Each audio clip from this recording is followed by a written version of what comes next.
Obrigada, Moscati, por ter aceito o convite de continuar falando com a gente aqui sobre direito, tecnologia e inovação, que é um tema tão importante, né, para nós advogados que de uma maneira mais conservadora achávamos que estávamos distantes desses assuntos.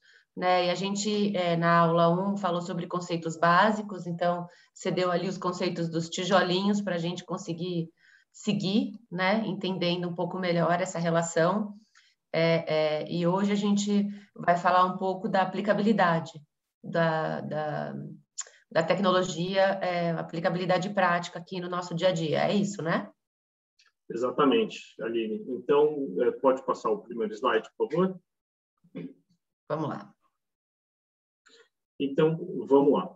Bom, a gente viu a questão das camadas todas que a gente tem, que são os tijolos, e são em fases como uma cebola que a tecnologia propiciou. Então, com a nuvem, foi possível a criação de aplicações muito poderosas, né, a um custo barato, e isso fez com que houvesse uma multiplicidade de law techs, legal techs, etc., no mercado. E esses softwares fazem coisas realmente incríveis, porque eles têm uma capacidade computacional e hoje existem dados disponíveis que propiciam uma efetividade desses softwares muito grande, né? Coisas que a gente não conseguia fazer, hoje a gente consegue, e isso se aplica em todos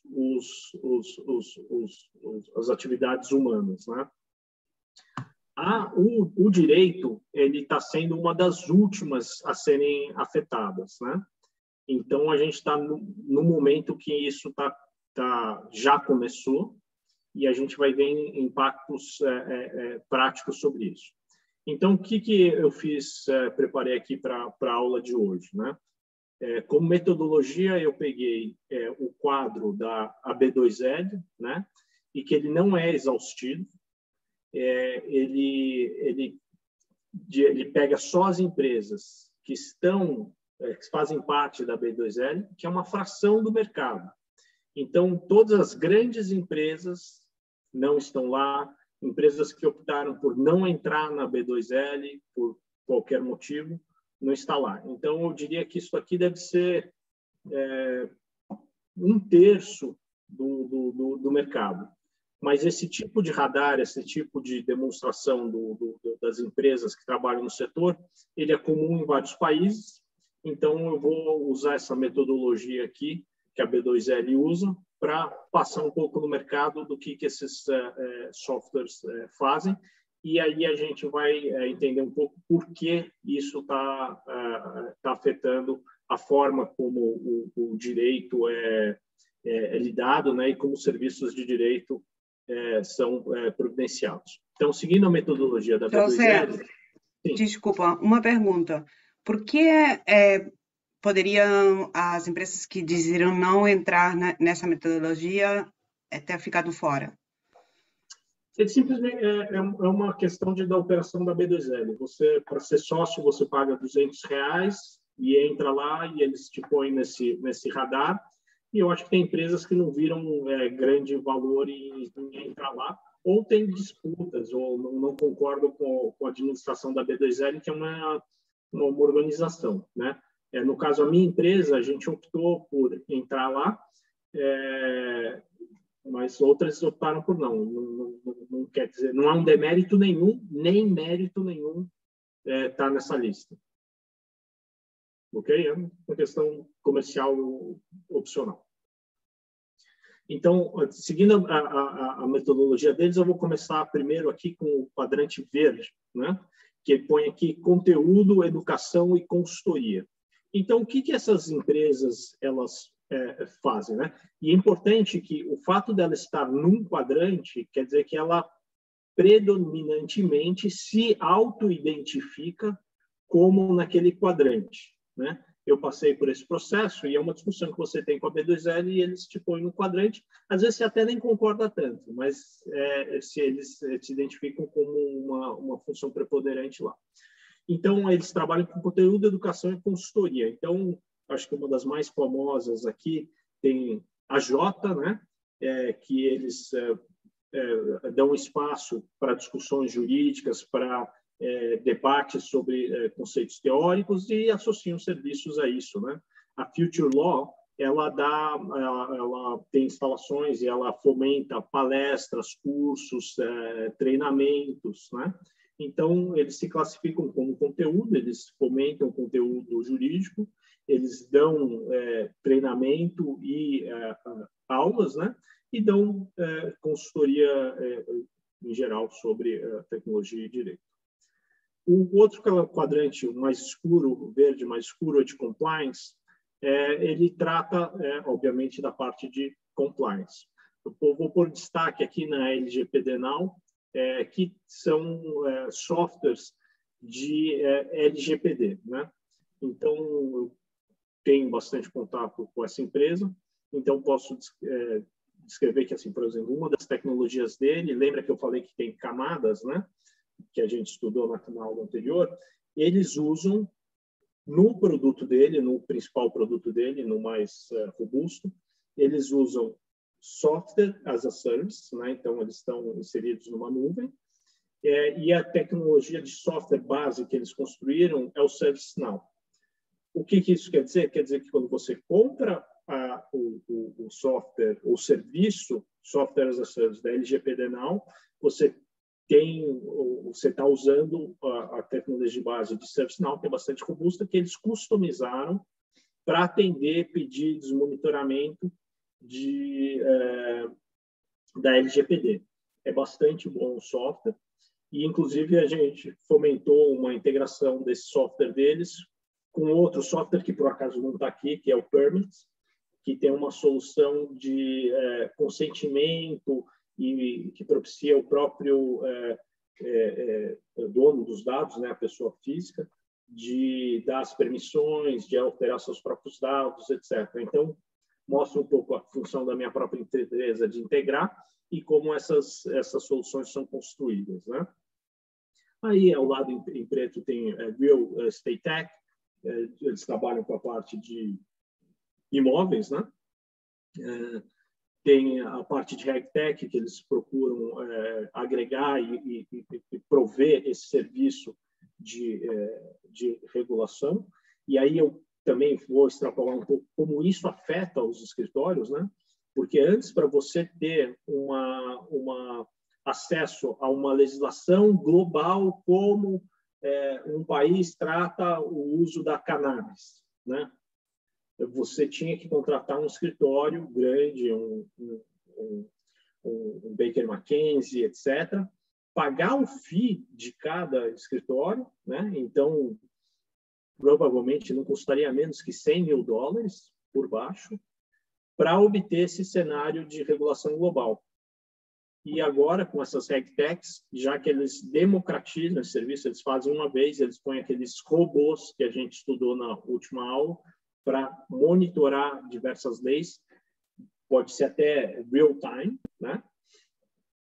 Eles conseguem providenciar esse mesmo serviço de forma instantânea ou quase instantânea a uma fração do custo.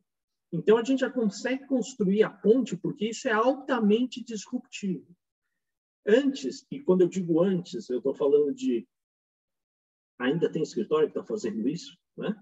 Mas antes um serviço que custava $100 mil, podia demorar meses para ser feito, uma RegTech, desde que ela tenha construído os robôs para isso, né, ela consegue te dar isso em minutos ou horas a uma fração do preço. A fração do preço deve ser $1.000, $2.000, $3 mil, uma fração do preço, dependendo se ela tem isso pronto ou não, naquela metodologia de construir com robôs.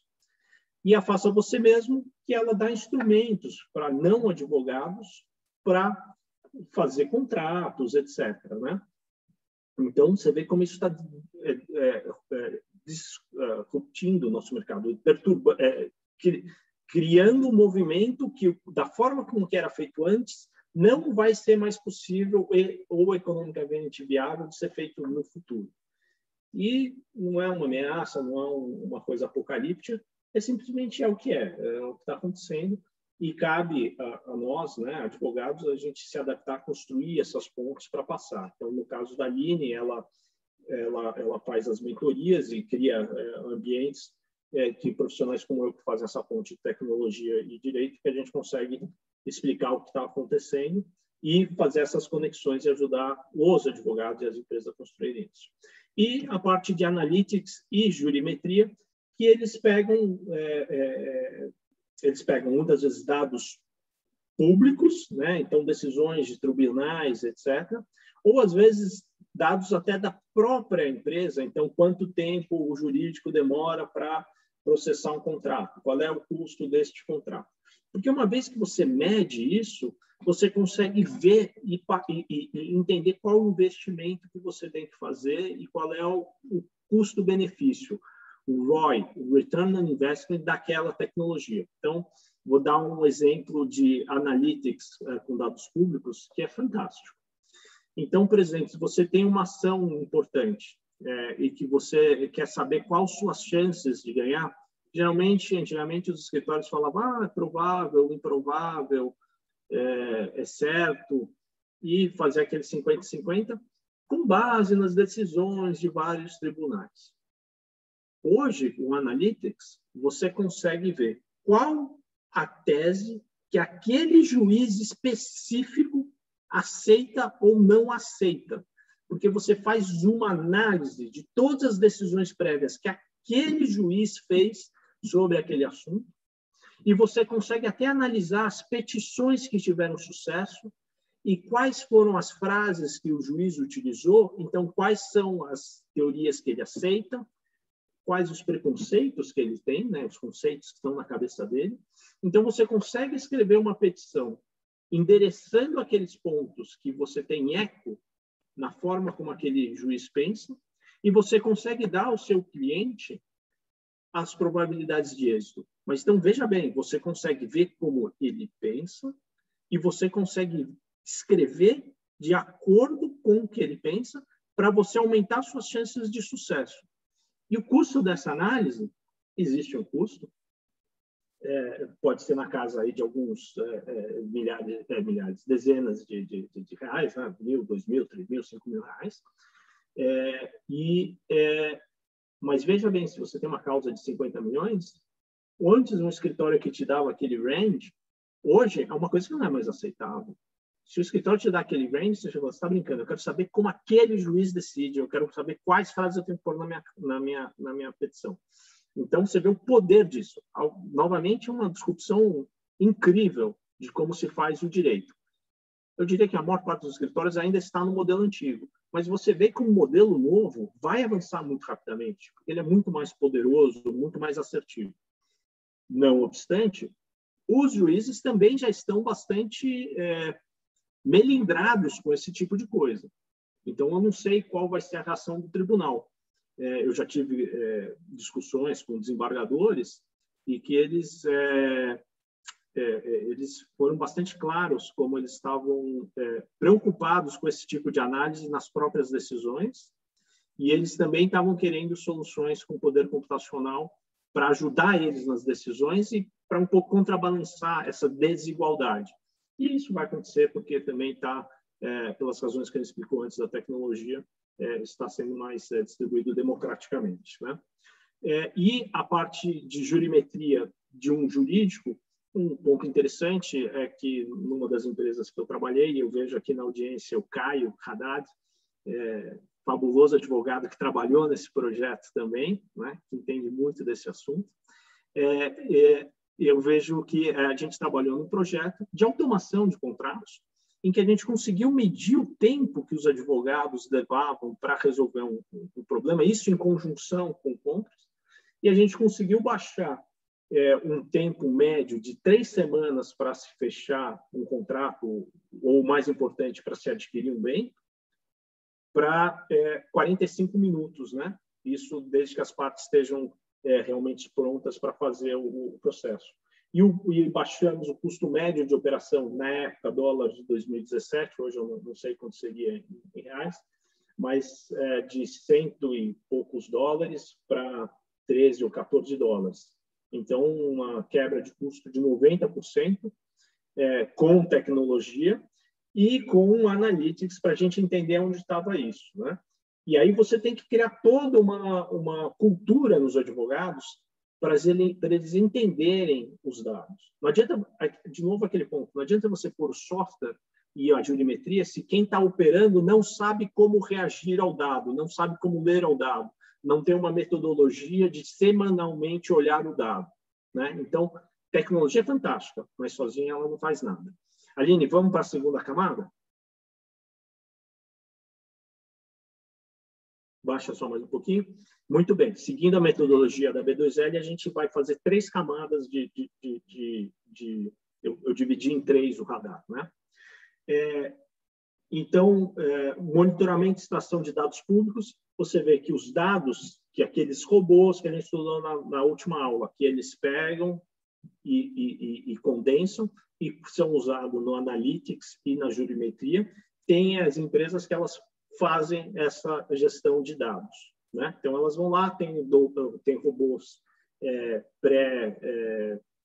pré-programados para obter os dados, e eles têm senhas, eles conseguem ler aquilo que aquele quadrinho que o pessoal brinca, que a gente está ensinando o robô a ler, a guiar, que tem imagens e o robô tem que, nós temos que ler, e a princípio eles falam, não sou um robô, os robôs quebram o capture, tá? Então, hoje o robô entra lá, vê lá o farol aqui, não sei o quê, e vai, né? Se consegue guiar um carro, como é que não vai guiar uma foto estática? Então, isso daí já... Essa proteção contra robôs já era. É um pouco mais caro você quebrar isso, um robô que faça isso, mas os robôs fazem isso.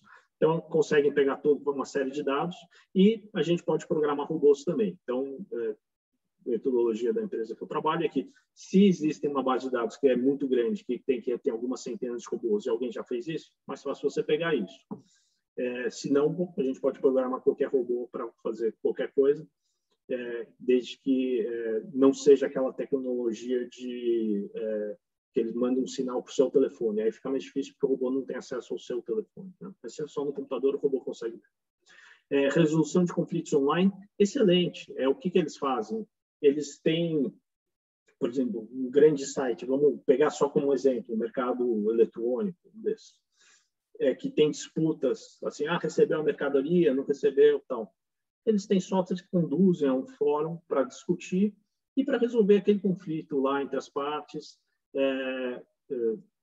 mais rapidamente. Então, uma democratização, né, do direito de resolver os problemas, né? Eles criam esses fóruns, desafogam os tribunais e as pessoas se entendem de forma mais rápida. Então, são usos benéficos, né? Muitas vezes a gente demoniza a questão da tecnologia, mas facilita muito a vida, né? E a gente tem que olhar o lado bom. Aline, eu queria saber se você sabe como a OAB e outras associações aí se posicionam em relação a softwares de resolução de conflito, porque eu imagino que, enfim, eu honestamente eu não sei, eu não acompanho, mas eu imagino que eles tenham um posicionamento mais conservador em relação a ter robôs mediando conflitos, por exemplo, além de outras intervenções que podem ser feitas de maneira digital, digamos assim. Excelente pergunta, Aline. Na camada seguinte, eu vou pegar uma das startups que está tendo um problema legal da OAB e a gente vai discutir um pouco esse problema legal. Mas é um ponto importante, por quê? Porque algumas dessas tecnologias vão sofrer mudanças por uma reação do sistema. Então, por exemplo, em monitoração de dados públicos e extração de dados públicos, as empresas que fazem due diligence estão lá. E qual é a parte que é bem contenciosa e eu não sei qual vai ser o impacto nessa de monitoramento? Que é uma parte, por exemplo, se você já trabalhou com desses dados desses softwares de due diligence e pôs o seu nome, é impressionante o que eles conseguem pegar. eles sabem quem são seus parentes, as empresas que você teve, as ações que você fez, etc. E muitos desses dados, eles entram, pegam no Facebook de outras pessoas, nem de você, veem as relações que ela tem com você e constroem isso. Eu acho que isso vai ter um grande debate, né? Porque mesmo sendo um dado que foi utilizado no Facebook, não havia intenção da pessoa que nem a intenção, nem a expectativa que aquele dado fosse usado daquela forma. O que vai acontecer, eu não sei, tá? Mas eu acho que vai ter muita coisa, vai ter um impacto. Então, sobre o aspecto legal, que a gente já abordando um pouco, que a gente vai discutir na próxima aula da parte regulatória, né? Mas seguindo em frente aqui, tem a parte de automação e gestão de contratos. Então, como eu contei para você, Ali, qual é o processo de entrar na B2L, a DGTL está aqui, porque eles entenderam o que vocês mais fazem é automação e gestão de documentos. Não é bem verdade. Eu conecto todo mundo lá. Então, no fim, eles me classificaram aqui, eu discuti, não, eu quero uma caixinha para mim, mas eles falaram, não, um dos prioritários é a gestão de documentos. Tudo bem, está aqui meu nome. O que faz aqui, outros parceiros, um grande parceiro aqui, a Lint, né? Está aqui. Outro parceiro nosso que não está aqui é a Lexus. Então, não quer dizer nada, não é demérito, tá? Então, o que faz?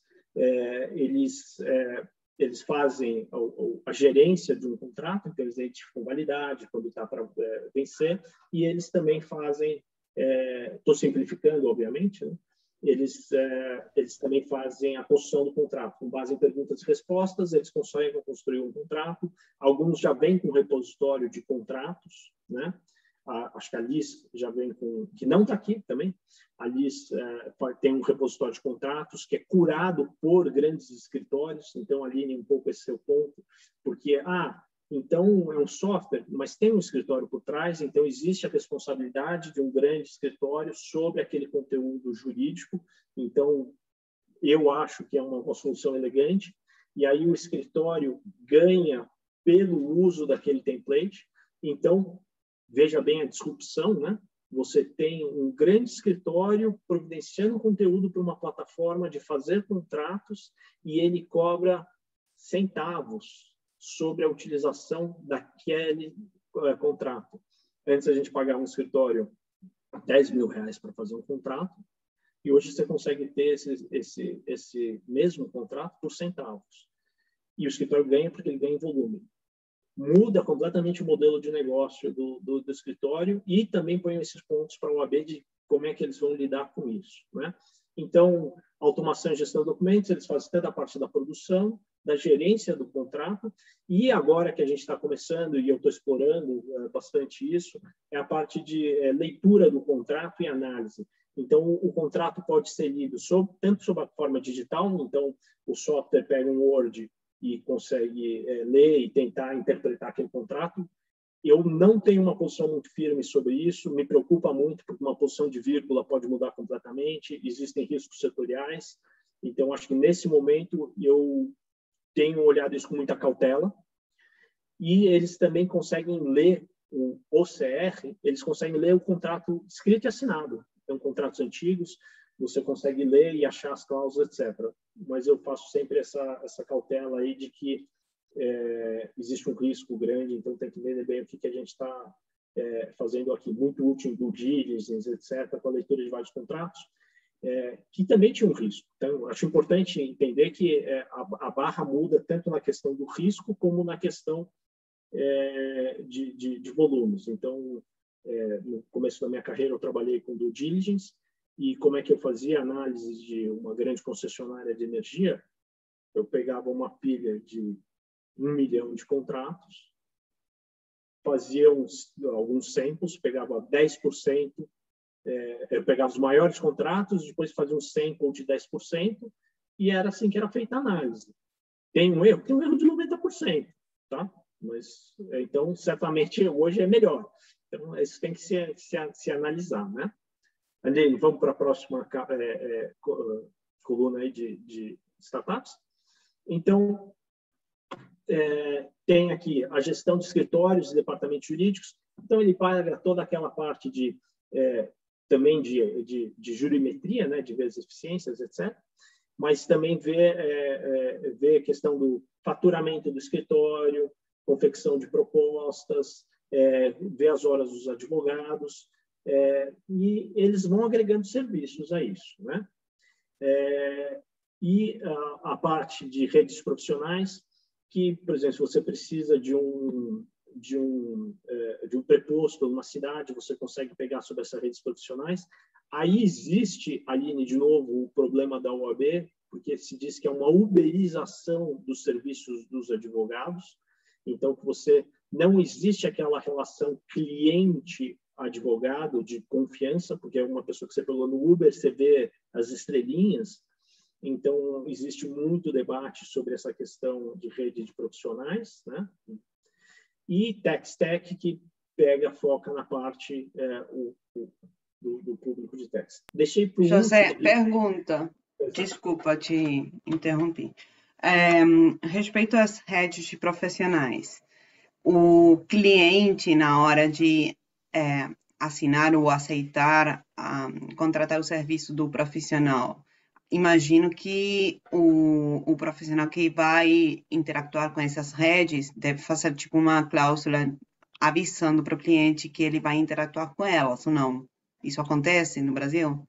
Sim, eu acho que cada uma dessas redes de profissionais, ela tem uma metodologia e serve para uma coisa específica, né? Então, eu acho que em algumas eles estão simplesmente agrupados e você faz uma relação direta. Em outras, você faz o contrato até pelo próprio sistema. Um dos softwares que eu vou passar aqui rapidamente depois, ele faz a parte de você contactar o advogado, o preposto, e você fica conectado com ele por celular. Então, ele vê a tese, ele consegue falar com você sobre a possibilidade de acordo, etc. Então, varia um pouco. Eu estou fazendo só um grande overview, separando em famílias, usando a metodologia da B2L. Mas cada uma dessas tem um uso específico e uma forma específica de trabalhar. Tranquilo? Bom, eu deixei por último a Liberfly, porque é o ponto que a Aline levantou. O que a Liberfly faz ou fazia? Porque eu não sei se eles conseguiram, como eles estão operando. A Liberfly, ela conectava todas as ações, oferecia um serviço de ações consumeristas contra as companhias aéreas, né? A OAB do Rio de Janeiro, eu acho que entrou com o processo e eu acho que ganhou, pelo menos na fase que está, dizendo que a Liberfly não podia fazer isso, porque ela fazia uma propaganda dos serviços jurídicos, né? Existe todo um debate de que, olha, esse pedaço da legislação dos advogados de não poder fazer propaganda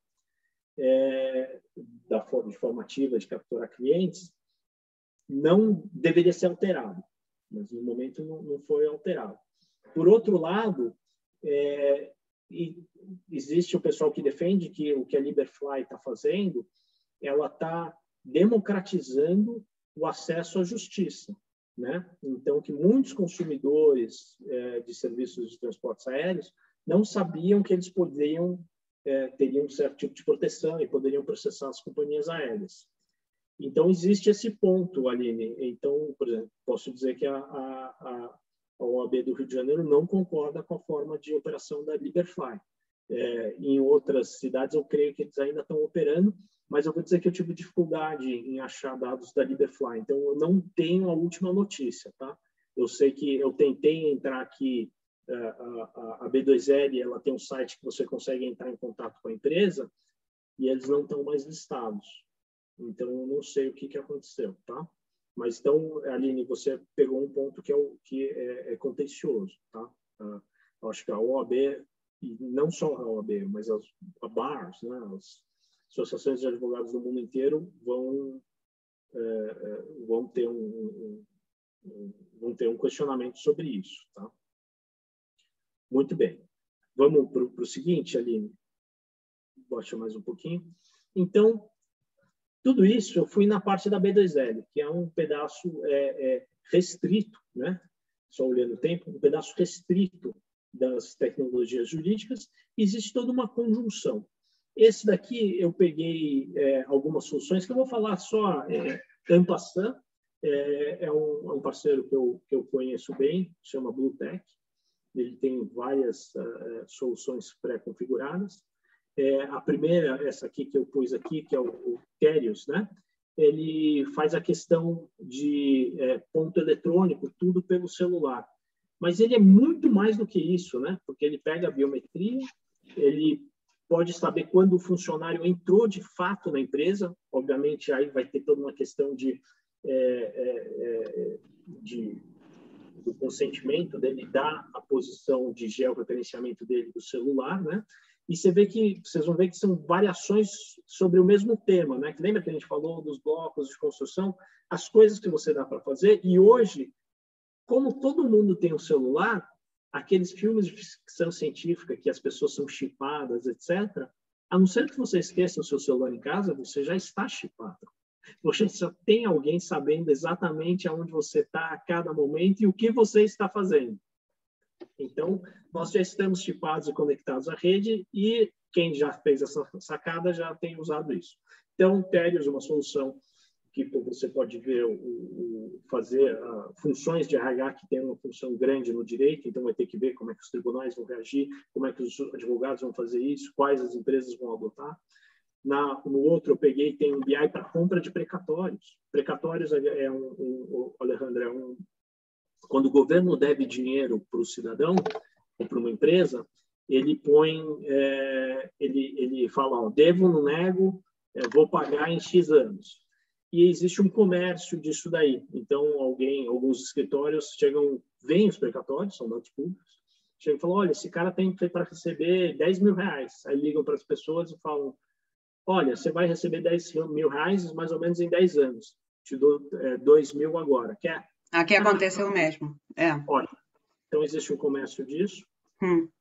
E aí, para crédito fiscal, empresas que o governo deve dinheiro ou precisa pagar um crédito, então você consegue coordenar isso e conforme você vai fazendo o gerenciamento dos seus impostos.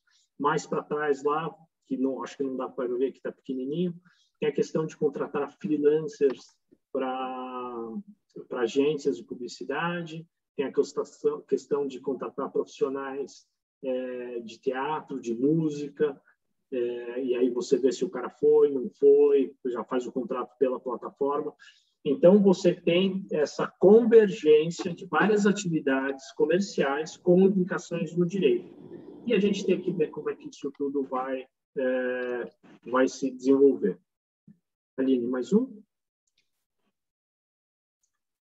E juntando tudo isso, tem empresas como a minha que a gente põe tudo num flow para acontecer uma série de ações simultâneas. Então, conectando o contrato de compra ou venda com a confecção com o contrato, com o faturamento e com diversos softwares que sejam legados, né? Que tem as informações dos clientes ou informações financeiras, e fazendo o flow todo, né? Que é isso que a minha empresa faz, que a gente conhece as soluções e conecta todos. Mais uma, por favor, Aline.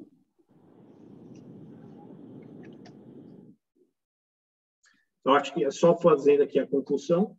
Então, qual a conclusão que eu cheguei, e a gente pode abrir para que eu cheguei, não, todo mundo chegou, né? Realmente, a gente primeiro viu as tecnologias, como elas são construídas e o que elas podem fazer. Como isso está sendo aplicado no mercado em diversas soluções, inclusive não jurídicas, mas com implicações nos direitos das pessoas e como os serviços são prestados e entendidos. E implicações diretas de como os serviços advocatícios ou mesmo os serviços dos tribunais são providenciados, né? Lembrando que a administração pública é um pouco mais lenta, mas sim, ela vai adotar tudo isso. A gente não abordou em profundidade questão de blockchain, etc., mas isso também vai impactar questões cartoriais, questões de validade de produtos, etc. Então, nós, profissionais do direito, nós temos que entender pelo menos o básico disso para que a gente continue relevante no mercado. Isso é bom ou ruim? É neutro. Simplesmente o que é. Tinha gente que trabalhava com cavalos e guiava carroças. Legal, esse cara precisa evoluir para guiar carro, porque é o que tem é carro. Mesma coisa vai acontecer com a gente. A gente precisa evoluir, a gente precisa trabalhar com isso. Uma série de funções vão ser diminuídas ou vão ser extintas, mas uma série de funções vão ser criadas. E é isso que a gente vai abordar na próxima aula, que são as áreas do direito que estão nascendo, que são extremamente complexas. Que é a questão de inteligência artificial, que vai exigir um julgamento dos advogados bastante grande de como aplicar e o que fazer. Vem um pouco mais de profundidade os conceitos da privacidade de dados, que está abrindo um campo muito grande para os advogados. Isso a gente vai explorar um pouco na próxima aula, conectando e mostrando como que, se de um lado algumas portas estão se fechando, outras portas estão se abrindo. E é importante que a gente permita a migração dos advogados, forneça instrumentos para que isso ocorra, né? Então, um dos esforços para isso são aulas abertas como essa, que eu agradeço muito a Aline por ter dado a oportunidade da gente fazer isso. Aline? Eu fico só pensando aqui, porque não dá para, obviamente, não dá para deixar de levar em conta a necessidade da experiência na interpretação dos contratos, por exemplo, e esse tipo de coisa. Mas esse é um tipo de skill que vem com o exercício da profissão. E o que me preocupa, na verdade, é que a gente, de certa maneira, tem uma eliminação da camada mais básica, que é a camada mais manual, que é quando a gente é mais jovem, começa a fazer, e agora existem outras maneiras de ser feito. Existe automação para basicamente tudo. Então, uma coisa que eu ainda fico pensando é como é que a gente vai chegar naquele nível de expertise que é eminentemente humano, se a gente está eliminando ou diminuindo muito a camada mais operacional, que é por onde a gente chega nas camadas mais estratégicas. Então, isso é algo que, para mim, ainda não está claro. E isso não é uma discussão assim para daqui a 5 anos, mas talvez daqui a 15 anos a gente tenha esse problema assim. Então, acho que isso já está acontecendo, Aline. Inclusive, a minha proposta de trabalho e o que eu faço é justamente isso. Você tem muita gente criando tecnologia, mas se você não sabe a operação e os porquês daquilo ser daquela forma, né, então as coisas dão errado. Então, justamente o moto da empresa que eu trabalho, a gente tem profissionais experientes, né, na liderança. Por incrível que pareça, eu sou o menos experiente. Eu tenho 21 anos de trabalho com tecnologia e direito, e os meus sócios têm 30 anos. E isso ajuda para a gente chegar e falar, tecnologia é super legal, mas a gente precisa ver esse processo antes. Contrato de compra e venda, tudo e tal, mas o que o consumidor vai? Como é que as pessoas vão reagir? Então, essa ponte é muito importante, Aline, e é uma preocupação relevante. O meu pai, que nasceu antes da Segunda Guerra Mundial, ele sempre me contou uma história, que os motores elétricos, eles têm uma conta que você tem que fazer para saber quantos fios você tem que pôr. Existe uma conta que é constante, é uma questão física. E aí se criaram tabelas para fazer isso. E aí, quando eles foram passar para o computador essas tabelas, eles falaram, mas por que essa conta é assim? E aí eles tiveram que ir atrás dos velhinhos para falar, como é que vocês chegaram nessa fórmula? Porque muitas vezes uma coisa, o conhecimento acaba ficando o porquê perdido. Então, é importante a gente fazer isso, é importante a gente manter essa discussão, e eu acho que isso vai continuar criando espaço para os pensadores do direito. Então, a gente vai ter que continuar estudando. Isso vai ser importante, né? Porque vai ter a pessoa que vai... se você se contenta em aplicar, apertar as teclas e operar o software, tudo bem. Só que você sempre vai precisar das pessoas para entender o porquê daquilo e como é que funciona esse processo.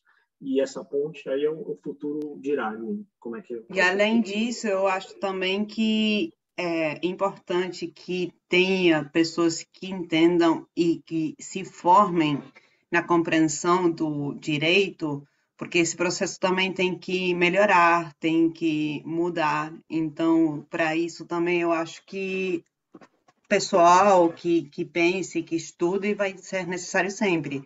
E aí é que vai recair a capacidade das pessoas que estão saindo da carreira de direito de se formar na parte do pensamento e não ficar só no operacional do software, né?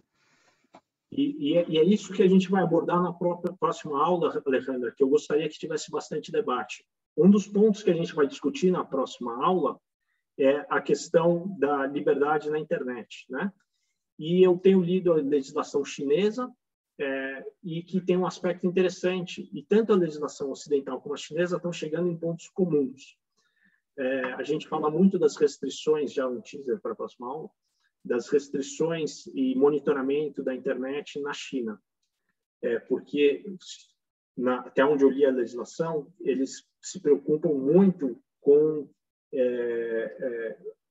a paz social, a questão social. E no Ocidente, quando a gente teve Facebook, a questão do Twitter, etc., né? da era Trump, era Bolsonaro, tal, da polarização. E hoje está sendo discutido no nosso próprio Congresso e nas investigações do Congresso americano, que o Zuckerberg está tendo que explicar, como uma entidade privada faz dinheiro com a polarização e a ruptura social que a polarização causa. Então, você vê, os chineses têm uma preocupação com a estabilidade social e o Ocidente, que deixou correr um pouco mais solto, voltou a ter essa preocupação. Qual modelo está certo? Difícil saber, acho que nenhum. Mas a forma de chegar lá, a gente ainda não viu. Então, a gente vê a China tentando chegar lá com um controle estatal forte e o Ocidente, que tinha deixado liberar, agora o Estado está começando a se preocupar mais. E quem tem que ver essas questões humanísticas, filosóficas, são os profissionais. Então, eu acho que tem muito campo para o direito e muito campo para as humanas, né? Ciências humanas. Porque coisas que as máquinas fazem, elas fazem muito bem. Coisa que nós humanos fazemos e o que a gente deixa as máquinas fazerem com a gente precisa da questão humana para onde a gente quer que a sociedade evolua. Eu acho que é um super teaser para a próxima aula, que vai ser bem mais filosófica, legal.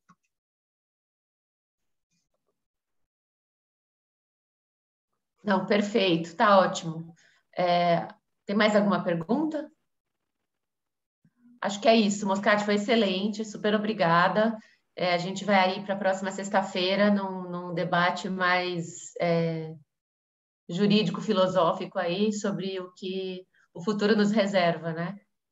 Discussão sobre legislação, sobre dilemas éticos e vai ser bem interessante. Mas super obrigada, foi ótimo. Obrigada, obrigado, pessoal. Obrigado por atenderem a aula e valeu ver o pessoal amigo aí. Caião. Valeu, pessoal. Um abraço, Joe. Tchau, Até sexta que vem. Tchau. Até mais. Tchau, obrigado.